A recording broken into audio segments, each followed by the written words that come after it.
সম্প্রতি ঝটিকা মিছিল আর চোরাগোপ্তা হামলা বাড়িয়েছে নিষিদ্ধ ঘোষিত সংগঠন আওয়ামী লীগ। কোনো ধরনের প্রতিরোধ না থাকায় দিন দিন সাহস বাড়ছে সংগঠনটি। এবার তারা পুলিশের গাড়িতেও হামলা চালিয়েছে। এ সময় তারা জয় বাংলা বলে স্লোগান দেয়। ঘটনাটি ঘটেছে আজ মঙ্গলবার সকালে কুমিল্লায়। বাতাসে খবর রটে বেড়াচ্ছে, চতুর্দিকে লেখালেখি হচ্ছে, সামাজিক যোগাযোগ মাধ্যমে ভাইরাল করা হচ্ছে। সাবজেক্টটা কি?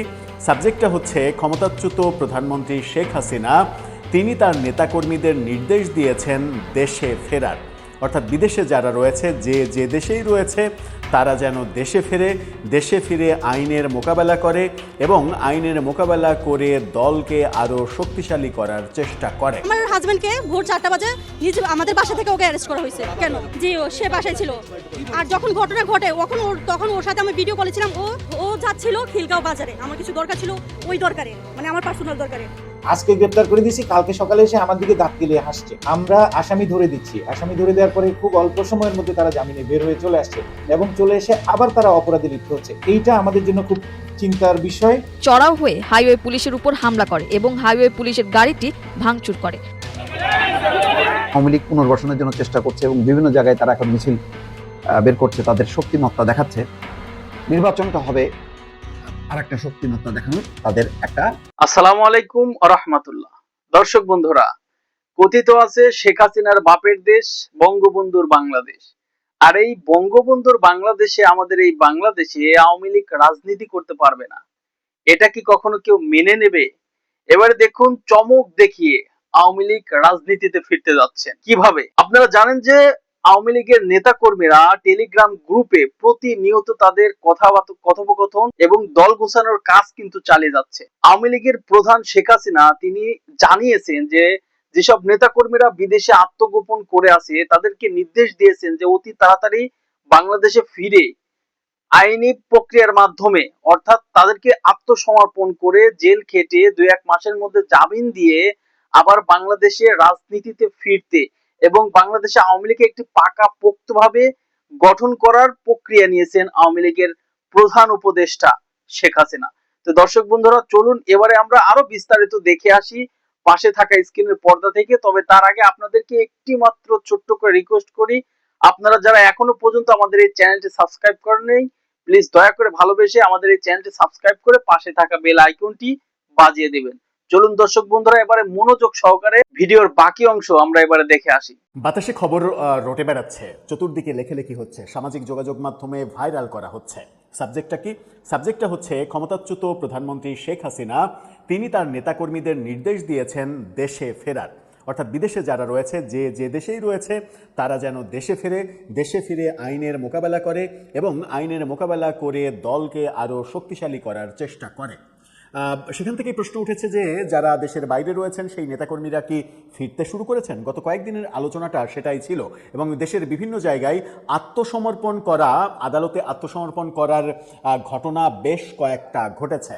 সেই আত্মসমর্পণ করার ঘটনাগুলোকে কেন্দ্র করে অনেকে বলার চেষ্টা করছেন যে বিদেশ থেকে দেশে ফিরতে শুরু করেছেন আওয়ামী লীগের অনেক নেতাকর্মী, দেশে ফিরে আদালতে আত্মসমর্পণ করছেন যেন অন্তত 2-3 মাসের মধ্যে তাদের জামিন প্রক্রিয়াটা নিশ্চিত হয়, তারপরে তারা রাজনৈতিক কর্মকাণ্ডে অংশগ্রহণ করতে পারে। এটা কি আওয়ামী লীগের নতুন রাজনৈতিক কৌশল? তেমনই একটা খবর এসেছে, আমরা দেখেছি সুনামগঞ্জ থেকে যে খবরটা আসলো আত্মসমর্পণের, সেই খবরটা মানে স্পেসিফিক না বললেও কিংবা বলতে পারলেও, স্পেসিফিকলি গণমাধ্যমে না আসলেও দেশের কয়েকটা জায়গায় এই ঘটনা ঘটেছে বলে গত 1 সপ্তাহ জুড়ে আলোচনা ছিল। চলুন সুনামগঞ্জে কি ঘটলো সেটাকে দেশের বাইরে থেকে ফেরা নেতাকর্মী আত্মসমর্পণ আদালতে করলেন এরকমটা বলা যায় কিনা, নাকি অন্য কোনো ঘটনা ঘটলো? শেখ হাসিনার ফেরা, আওয়ামী লীগের ফেরা, নেতাকর্মীদের ফেরা, এটা নিয়ে যে আলোচনা চলছে সেই আলোচনার বাস্তবায়ন প্রক্রিয়া শুরু হয়ে গেল কিনা, সেই আলোচনা করে বোঝার চেষ্টা করবো এই ভিডিওতে। দর্শক, বলছিলাম শেখ হাসিনার নির্দেশ নেতাকর্মীরা যেন দেশে ফেরেন, এরকমটা প্রচার করা হচ্ছে সামাজিক যোগাযোগ মাধ্যমে। যারা আওয়ামী লীগ করেন, আওয়ামী লীগের অ্যাক্টিভিস্ট যারা, তারা এই প্রচারণাগুলো করছেন।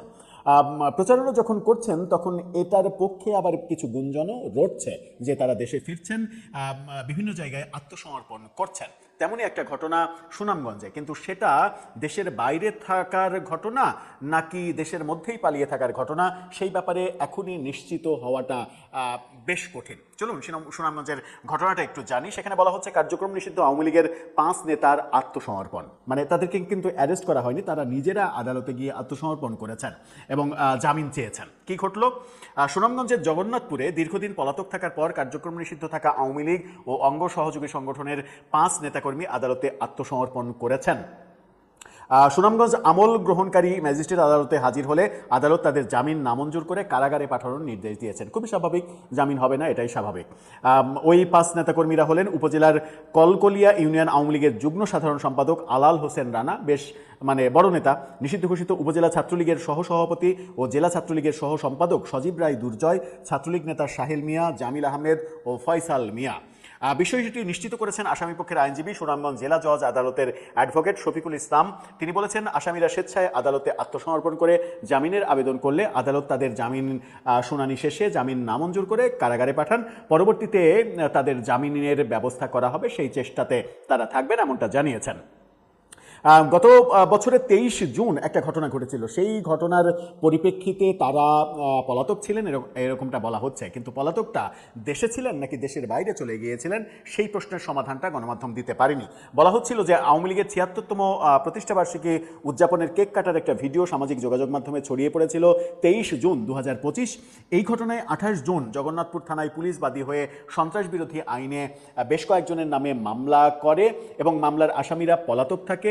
2-3 জন আসামিকে গ্রেপ্তার করা হয়েছিল বটে, কিন্তু বেশিরভাগ আসামি পলাতক ছিল এবং সেই মামলার এই 5 জন সেই মামলারও আসামি এমনটা বলা হচ্ছে। এখন বিষয় হচ্ছে যে গত বছরের সেপ্টেম্বরে ব্যাপারটা যখন বলা হচ্ছে, তার আগে থেকেই তারা পলাতক নাকি সেই মামলার পরে তারা পলাতক?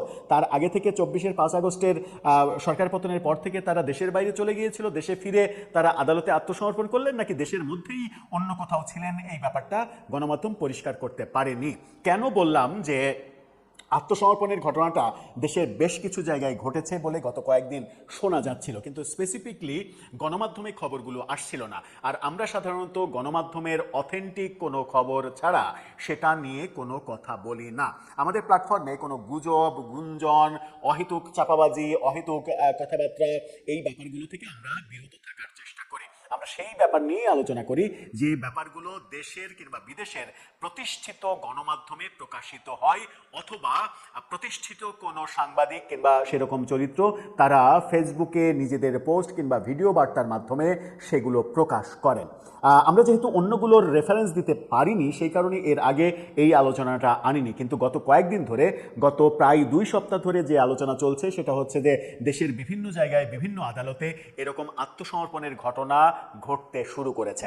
এখানে 2টা ব্যাপার কাজ করতে পারে। একটা, শেখ হাসিনার নির্দেশ ফলো করে কোনো নেতাকর্মী দেশে ফেরার প্রক্রিয়া শুরু করেছেন। 1, 2 যেটা হতে পারে সেটা হচ্ছে যে ইউনূসের আমলে দেশের ভেতরেই পালিয়ে থাকা, বিভিন্ন জায়গায় নিজের এলাকা বাদ দিয়ে অন্য জায়গায় থাকা নেতাকর্মীরা আদালতে আত্মসমর্পণ করতেও ভয় পাচ্ছিলেন, কারণ তখন জামিন হবে না, দীর্ঘদিন জেলে থাকতে হবে, এই ব্যাপারটা তারা মাথায় রেখেছিলেন। এখন যেহেতু একটা গণতান্ত্রিক সরকার এসেছে, এখন আদালতের উপরে ওই জুলুমটা আর নেই, সেহেতু হয়তো একটু আশ্বস্ত হয়ে তারা আত্মসমর্পণ করতে পারেন। দেশের অভ্যন্তরে থেকেই যারা ছিলেন তারা আত্মসমর্পণ করতে পারেন এবং ভাবতে পারেন যে খুব বেশি হলে হয়তো 2 মাস 3 মাস কারাগারে থাকলেই তারা তাদের জামিনটা নিশ্চিত করতে পারবেন। এই আশাতেই আত্মসমর্পণের ঘটনাটা ঘটতে পারে। 2টা কারণেই ঘটতে পারে, আমরা নিশ্চিত নই কোন কারণে ঘটলো। তবে প্রশ্ন ওখানে থেকেই যায় যে শেখ হাসিনা যে বিদেশে থাকা নেতাকর্মীদের ফিরতে বললেন, সেই আদেশ বাস্তবায়ন শুরু হয়েছে কিনা? শেখ হাসিনার ফেরা কিংবা আওয়ামী লীগের রাজনীতিতে ফেরার যে কর্মকাণ্ড, যে আয়োজন, সেই আয়োজনের নানামাত্রিক কথাবার্তা, আলোচনা, গুঞ্জন চতুর্দিকে যখন শোনা যাচ্ছে, তখন এটাও কিন্তু একটা ভাইটাল পয়েন্ট তাদের জন্য। আমরা জানি না সত্যটা কোথায় নিহিত। সম্প্রতি ঝটিকা মিছিল আর চোরাগোপ্তা হামলা বাড়িয়েছে নিষিদ্ধ ঘোষিত সংগঠন আওয়ামী লীগ। কোনো ধরনের প্রতিরোধ না থাকায় দিন দিন সাহস বাড়ছে সংগঠনটির। এবার তারা পুলিশের গাড়িতেও হামলা চালিয়েছে। এ সময় তারা জয় বাংলা বলে স্লোগান দেয়। ঘটনাটি ঘটেছে আজ মঙ্গলবার সকালে কুমিল্লায়। জানা গেছে, ঢাকা চট্টগ্রাম মহাসড়কের কুমিল্লার বুড়িচং উপজেলার নিমসার কাঁচা বাজারে 3 হুইলার চলাচলে বাধা দেয় জয় বাংলা স্লোগান দিয়ে হাইওয়ে পুলিশের গাড়িতে হামলা চালিয়ে ভাঙচুর করেছেন দুর্বৃত্তরা। গাড়ি ভাঙচুরের বিষয়টি নিশ্চিত করেছেন Comilla highway police super Mohammad Shahinul Alam. আজ মঙ্গলবার বেলা 11টায় জেলার বুড়িচং কাঁচাবাজার জুনাবালি ডিগ্রি কলেজের সামনে এই ঘটনা ঘটে। ভাঙচুর করার একটি ভিডিওতে দেখা যায় জয় বাংলা স্লোগান দিয়ে শুরু করে দুর্বৃত্তরা। নিমসার বাজারে কয়েকজন ব্যবসায়ী জানান, বুড়িচং উপজেলা মোকাম ইউনিয়ন ছাত্রলীগের সাবেক সভাপতি আব্দুল কাদের জিলানির ইন্ধনে এই হামলা করেছে দুর্বৃত্তরা। গাড়িতে হামলা করার জন্য আব্দুল কাদের জিলানি কিছু যুবককে উস্কানি দিয়ে গাড়িটি ভাঙচুর করায়। হাইওয়ে পুলিশ সূত্রে জানা গেছে, সকাল থেকেই ঢাকা চট্টগ্রাম মহাসড়ক বুড়িচং নিমসার এলাকায় 3 হুইলার চলাচলে নিষেধাজ্ঞা সত্ত্বেও আইন ভঙ্গ করেছে কয়েকজন চালক। এ সময় তাদেরকে বাধা দেওয়া হলে চড়াও হয়ে হাইওয়ে পুলিশের উপর হামলা করে এবং হাইওয়ে পুলিশের গাড়িটি ভাঙচুর করে।